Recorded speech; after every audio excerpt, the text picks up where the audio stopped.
Passage to India. Chapter number 1. The novel opens with a description of the imaginary city of Chandrapur. It was an uninteresting city situated on the bank of the Ganges. This river was not considered to be holy since there was not ghat for bathing. Inside the city, one could find an oval ground, hospital, and unattractive temples. The railway line divided the European locality from Indian locality. The Europeans lived on the rise further up near the civil station. From this place, the city of Chandrapur looked like a garden. The Malabar Hills were at a 20 miles distance toward the south. Chapter number 2. Dr. Aziz had come to dine with Mr. Hamidullah, who was engaged in a conversation with Mahmud Ali. Mahmud felt that there could be no friendship between the Englishmen and the Indians. Hamidullah, however, felt that the Englishmen were not as bad as they were taken to be. He had been to England and could recall the fine treatment he had got from Mr. and Mrs. Bannister. Hamidullah thought that friendship between the Englishman and the Indian was possible only in England and not in India.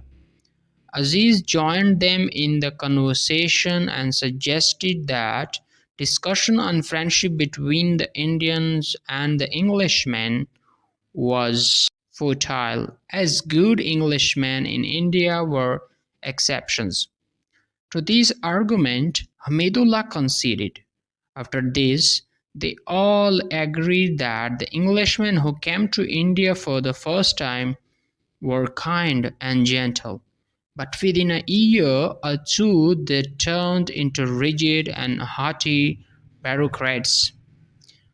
Mahmud Ali went out on an urgent errand. On his departure, Hamidullah took Aziz inside the house to see his Begum, who was also Aziz's relation. Aziz told her that he had married twice, and after the death of his wives, his 3 children were living with their grandmother.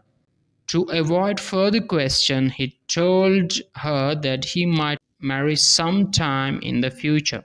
While dining with Hamidullah, Aziz received summons from the civil surgeon, Major Calendar, to meet him immediately.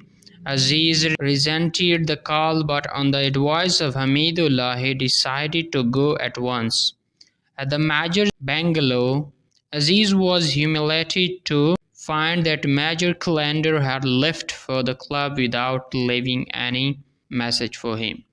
He felt further insulted when the servant told him that Calendar had muttered "Damn Aziz" before leaving for the club.